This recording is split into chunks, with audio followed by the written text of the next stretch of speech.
नमस्कार दोस्तों, आज हम MBD 2023 के मॉडल आंसर के बारे में देखेंगे। तो गणित के 10 क्वेश्चन थे, जिसमें देखिए पहला क्वेश्चन क्या बोलता है। एक आयताकार क्षेत्र का क्षेत्रफल 150 वर्ग इकाई है। यदि इसका परिमाप 50 इकाई है तो लंबाई और चौड़ाई क्या होगी। तो हम सबसे पहले देखेंगे कि इसको कैसे सॉल्व करते हैं। यदि देखिए यहाँ पे आयत का क्षेत्रफल क्या दिया है, आयत का क्षेत्रफल दिया है आपका 150 और उस जो होता है L इंटू बी और फिर उसके बाद उसका परिमाप क्या होता है 2 इंटू एल प्लस बी, क्या दिया है 50 दिया है। तो हम देखेंगे 2 into l plus b is equal to 50, l plus b is equal to 50/2। तो ये इसका आंसर क्या आ जाएगा 25 आ जाएगा। फिर 25 को हम अगर डिस्ट्रीब्यूट करें 15 और 10 में तो ये 25 हो जाएगा। तो इसमें सेटिस्फाई करता है, लेकिन क्या यह क्षेत्रफल में सेटिस्फाई करता है। तो क्षेत्रफल देखते हैं, क्षेत्रफल क्या होता है, लंबाई गुणित चौड़ाई होता है। लंबाई गुणित चौड़ाई में हम देखेंगे सबसे पहले क्या होगा 15 गुणित 10 लंबाई गुणित चौड़ाई, हाँ सेटिस्फाई करता है। तो इसका आंसर क्या होगा 15 और 10, लंबाई क्या होगा 15 और चौड़ाई क्या होगा 10, ये डी ऑप्शन। उसके बाद हम देखेंगे दो संख्याओं का दूसरा क्वेश्चन क्या बोलता है। दो संख्याओं का HCF और LCM 24 है और 168 है और संख्याएं 1:7 के अनुपात में हैं। दो संख्याओं में से बड़ी संख्या क्या होगी। तो इसका सिंपल सा एक ही फॉर्मूला है, दो अनुपात दिया गया है 1:7। तो पहले हमसे पूछा गया है क्या सबसे बड़ी संख्या। तो सबसे पहले क्या करेंगे हम 7 से कटा देंगे इसको, जो संख्या कट जाएगी उसको देखेंगे और सबसे बड़ी संख्या वही होगी। दोनों का अनुपात अगर सेम आता है तो, और नहीं तो हम दूसरे मेथड से भी सॉल्व कर सकते हैं, जिसमें आप देख सकते हैं HCF क्या दिया है। सबसे पहले HCF दिया है 24 और फिर उसके बाद LCM क्या दिया है 168। प्रथम संख्या और द्वितीय संख्या गुणित द्वितीय संख्या बराबर HCF इंटू LCM। यदि मैं प्रथम संख्या को x मानूँ तो उसका अनुपात 1:7, तो उसको मानना पड़ेगा 7x is equal to 24 into 168। अब देखेंगे हम इसको देखेंगे 7 और 168 कट जाएगा 24 बार में। x square is equal to 24 into 24, x is equal to 24 square में। तो ये अनुपात क्या हुआ 1:7, तो 7x का मान कितना हो जाएगा 168। तो हमारा आंसर क्या हो जाएगा 168 ही होगा। सबसे बड़ी संख्या पूछा गया है यहाँ पे, सबसे बड़ी संख्या 168 ही होगी। फिर हम देखेंगे तीसरा क्वेश्चन। यदि वस्तु की कीमत में 50% की वृद्धि की जाती है तो उसकी खपत को कितना कम करना चाहिए ताकि उसके उपभोग पर समान व्यय बना रहे। तो यदि हम इसको देखें, इसको ऐसे सॉल्व करके देखें, हम मान लें कि वो 100 है, 100 में 50% इंक्रीज करेंगे तो कितना होगा 150। खपत में कमी कितनी करनी है उसको अगर वो करेंगे तो क्या होगा, हमारे पास कितना है बेस में 150 और 50% खपत 50% जो बढ़ा है उसको वो करेंगे तो ये आ जाएगा 1/3, मतलब 1/3 खपत में कमी करनी पड़ेगी, तब हम उसके व्यय को बराबर रख पाएंगे। फिर हम देखेंगे चौथा क्वेश्चन। किस मूलधन का साधारण ब्याज 6.1/4 वार्षिक ब्याज की दर से 1 रुपया प्रतिदिन होगा यदि वह लीप वर्ष नहीं हो। लीप वर्ष का आशय क्या है 365 दिन। लीप वर्ष ना होने का आशय क्या है 365 दिन होना। देखिए इसको कैसे सॉल्व करेंगे हम। मान लिया जाए मूलधन क्या है P है और ब्याज दर क्या है 6.1/4, मतलब उसका अगर करें तो 4 छक्का 24 और प्लस 1 25/4, 365 दिन 1 रुपये प्रतिदिन के हिसाब से होना है। तो हम यहाँ पे 365 रुपये बराबर P इंटू दर कितना है 25/4 इंटू 1/100 एक वर्ष के लिए है। फिर उसके बाद हम क्या कर देंगे, दोनों को कटा देंगे, 16 बचेगा 16 और फिर 4 × 16 365 से गुणा हो जाएगा और 5840 इसका आंसर हो जाएगा। तो कौन से ऑप्शन में 5840, डी ऑप्शन में है। यहाँ पे आपके डी ऑप्शन में है 5840। फिर हम अगला क्वेश्चन देखेंगे जिसमें क्या लिखा है, यदि कोई धनराशि वार्षिक चक्रवृद्धि ब्याज के आधार पर 3 वर्षों का चक्रवृद्धि ब्याज जोड़कर 3/8 गुनी हो जाए तो ब्याज की दर कितनी होगी। 3/8 अर्थात 8 × 24 3 27/8। 27/8 को यदि हम कैलकुलेट करें तो ये कितने गुना होगा, 3.37 गुना होगा। 3.37 गुना, देख सकते हैं यहाँ पे 3.37 गुना होगा।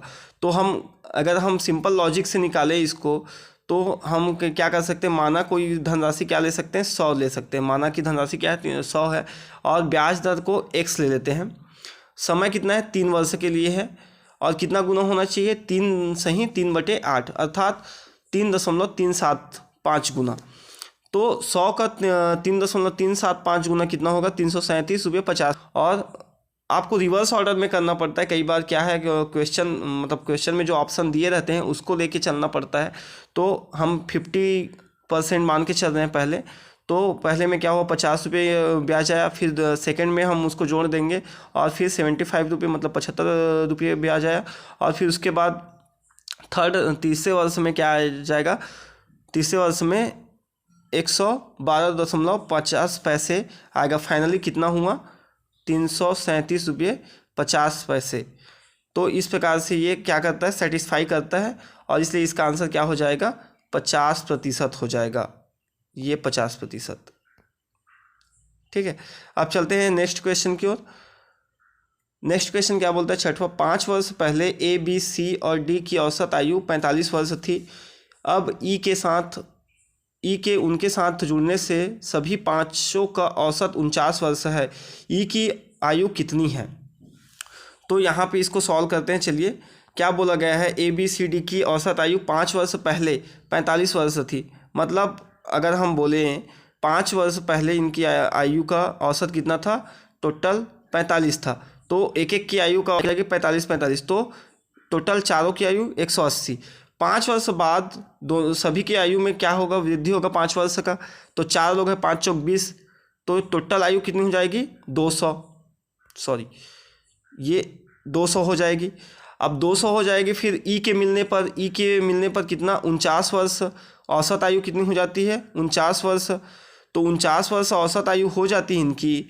तो 49 वर्ष औसत आयु हो जाती है। तो 5 से गुणा करेंगे, 5 लोग हो गए क्योंकि अब, तो 5 × 45 और 5 चौक 20, 20 × 4 = 24, 245। तो 245 में यदि मैं 200 माइनस करता हूँ तो ई की आयु निकल जाएगी।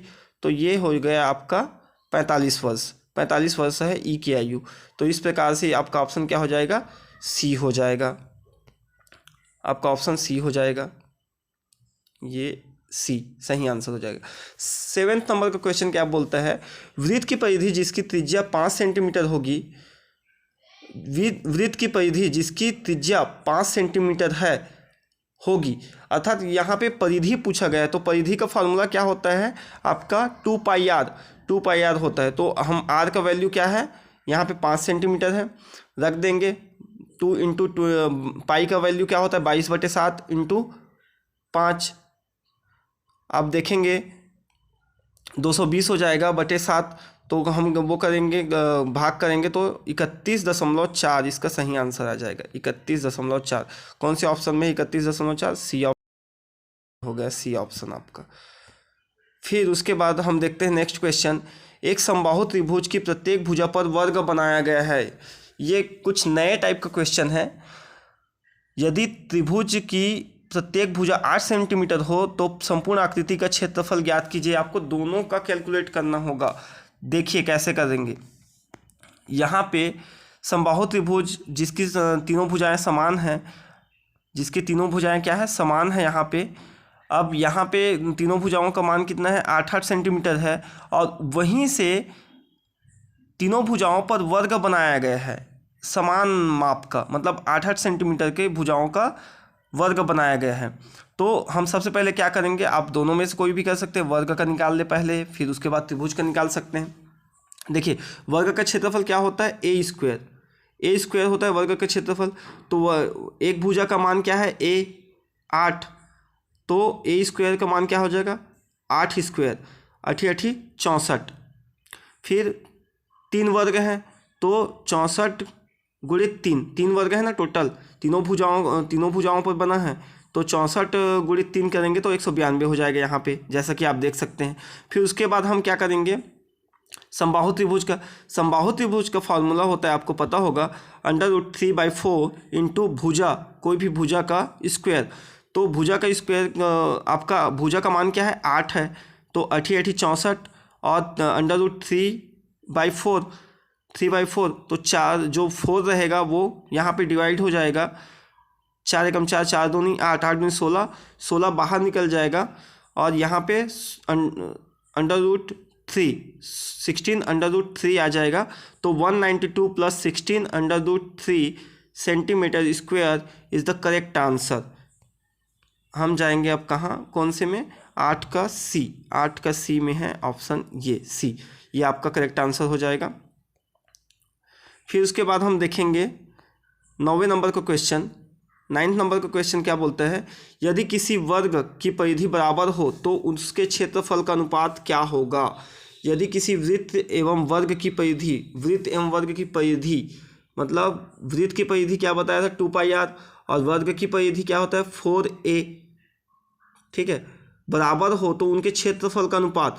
तो आपको इनमें दोनों में क्या होना चाहिए, दोनों का फॉर्मूला याद होना चाहिए। वृत्त एवं वर्ग की परिधि बराबर है, अर्थात 2πr और 4a। यहाँ पे देख सकते हैं 2πr और 4a बराबर हैं, 2πr और 4a बराबर है यहाँ पे। फिर उसके बाद तो उनके क्षेत्रफल का अनुपात क्या होगा, 2πr² और a², ये उनके क्षेत्रफल है। यदि मैं पहले ऑप्शन में जाऊँ तो उनके पहले परिधि को निकालूंगा, 2 × 22/7 × r, मतलब त्रिज्या, और फिर 4 × a, एक भुजा कोई भी हो। यहाँ पे इसको कैलकुलेट करूँगा तो क्या आ जाएगा, 11/7 आ जाएगा, ये कट जाएगा, 4 जो रहेगा इससे कट जाएगा, 2 × 2 2 दूनी 4 और 11 दूनी 22, 2 × 22 11/7 आया, इंटू r = a। यदि r/a का मैं रेशियो निकालूं तो 7:11 हो रहा है। तो क्षेत्रफल कितना होगा, क्षेत्रफल होगा आपका πr² = a²। तो यहाँ पे एक भुजा का मान देख सकते हैं आपको, a का मान क्या है, 11 × 11, और यहाँ पे r का मान क्या है, 7, तो r² 7 × 7, 2, यहाँ पे ये कट हो जाएगा, 11 × 11 11 दूनी 22, 2/7, 7 कट जाएगा एक बार में, तो यहाँ पे 7 दूनी 14 और इधर बच गया क्या, 11। तो आप देख सकते हैं कि यहाँ पे 14:11 ये आपका करेक्ट आंसर हो जाएगा। कौन से ऑप्शन में है आपके 14:11, ए ऑप्शन में है, तो ये करेक्ट आंसर इज ए। फिर उसके बाद देखेंगे के पावर में x + 6 है = 8 के पावर में x + 1 हो तो x का मान क्या होगा, यहाँ पे पूछा गया है। तो हम सबसे पहले क्या करेंगे, कैलकुलेट करेंगे। यहाँ पे देखेंगे सबसे पहले 2x + 6, तो हम सबसे पहले आधार को बराबर करेंगे। तो देखेंगे कि 2 की पावर में x + 6 है, तो हम क्या 8 को पावर में ले सकते हैं कि 2 की पावर में कैसे बनाएंगे, तो 2 की पावर 3 × x + 1। अब आधार बराबर है तो हम मान के चलते हैं कि वर्ग भी बराबर होंगे। x + 6 = 3x + 3। अगर हम पक्षांतर करें चर और अचर राशि को तो यहाँ पे क्या हो जाएगा, x = 3/2। तो ऑप्शन नंबर कौन से में है, 3/2, ऑप्शन नंबर डी में है ये 3/2। आई होप सो आप सबको यह पसंद आया होगा।